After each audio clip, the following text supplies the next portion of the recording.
pièce de Tobias Hume, qui était un compositeur et violoniste anglais, qui fut au service du roi de Suède. Ensuite, il y aura une pièce de Diego Ortiz, qui a publié des livres de musique au cours de sa vie, dont le Tratado de Glosas, en 1553. Les glosas, ce sont des variations interprétées, soit par des solistes, soit par plusieurs musiciens. Ensuite, Nicolas Hautmann, d'origine allemande, il était le maître de Sainte-Colombe et il était musicien, joueur de dessus de viol à la cour de Louis XIV. Le Sieur du Buisson, un contemporain de Sainte-Colombe, et John Dowland, un compositeur à cheval entre le XVIe et le XVIIe siècle. Voilà.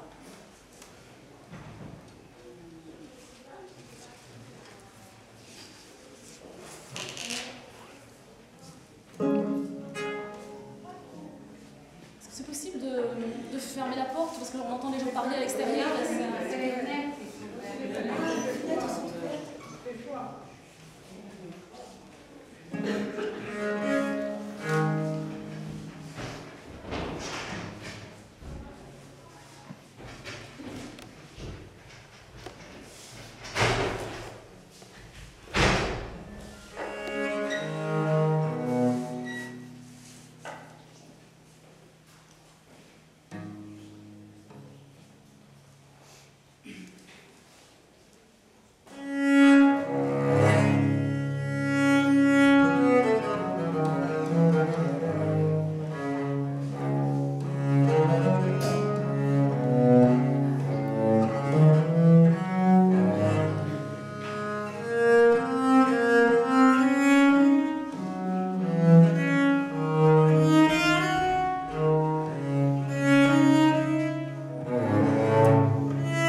Je veux danser ma vie sur le fil du temps, telle la goutte de rosée sur le bord de la feuille.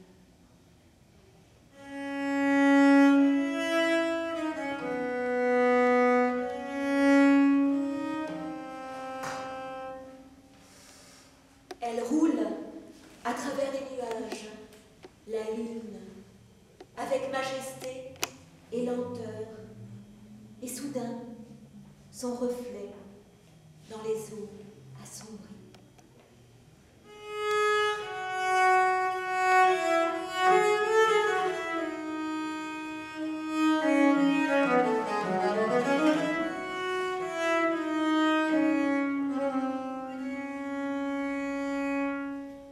Elle est toujours là, elle veille. Elle est même dans l'hirondelle où la jacinthe des bois étincelle au fond de toi. Elle crépite aussi dans la nuit, vaste et belle, qu'elle éblouit de sa faible lueur qui demeure.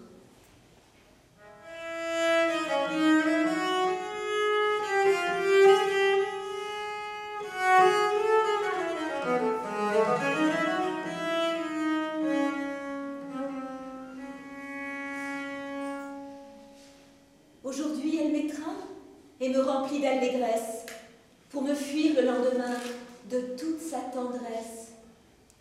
Entre manque et plénitude, L'existence se consume, pénurie et opulence, la vie n'est qu'alternance.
Une lueur s'infiltre à travers mes paupières, et le jour envahit toute la chambre, et fait tourbillonner comme neige la poussière, qui scintille, joyeuse, et répand une odeur d'ambre, me chuchotant.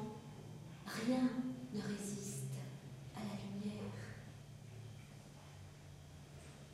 Toutes choses mêlées, bonheur, fuite d'instant, l'heure, glissement, crépuscule doré, aurores affamées de miel, de levain, de couleurs et parfums, d'amour, toujours. Posséder un trésor, qu'importe, si je n'ai pas saisi que seul cet instant que je suis, entre ce que je n'ai pas été et ce que je ne serai pas, est important.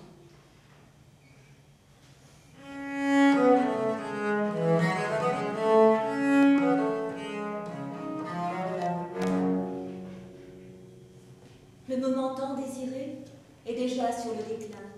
Comme tout ce qui a été, il nous est déjà lointain.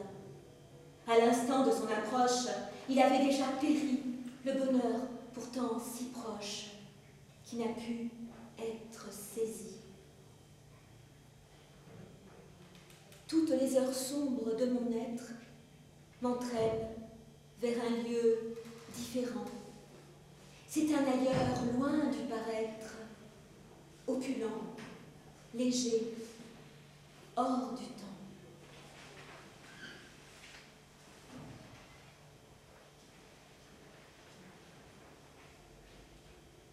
Votre éclosion, fleur de mimosa, qui nous annonçait déjà notre énième printemps, jamais ne vous révélera que vous êtes, hélas, à ce point fugace.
de douceur. Par-delà les apparences, ton esprit n'est que candeur. Dépose ton fardeau. Laisse ces oripeaux. Renoue avec ton origine. Retrouve tes racines. Vois la vie qui de partout jaillit. Notre pouvoir est immense si l'on tend vers la connaissance. Ne permets à quiconque de diriger ta vie, même si parfois tu es affaibli. Ne cherche plus à plaire, ni à te soustraire. Sois ce que tu es, un être de lumière. De solitude et d'errance, ton visage a gravé ses traits. La pénombre du silence révèle ses attraits. Tes yeux ont chassé la lumière, la nuit est en toi, profonde, meurtrière, lovée entre tes bras.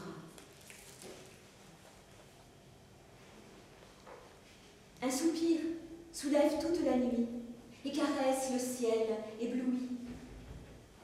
C'est un appel à l'univers pour qu'une force élémentaire redevienne la mère de tout amour qui se perd.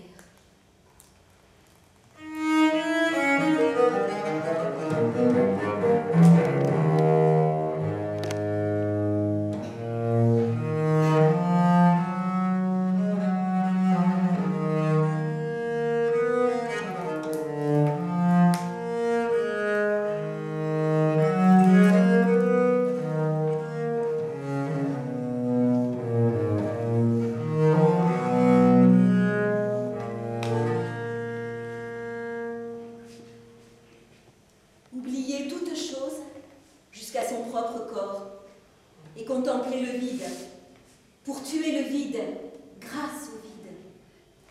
Alors, dans le vide de l'esprit, apparaissent les choses dans leur évidente clarté. La vie recèle un mystère, une dimension inconnue, un secret entreaperçu. L'incroyable surgit soudain et l'extraordinaire épouse le quotidien. L'écho de ta bonté a rebondi sur la vallée paisible de ma vie en ondes multiples et florissantes, irriguant son cœur d'une pluie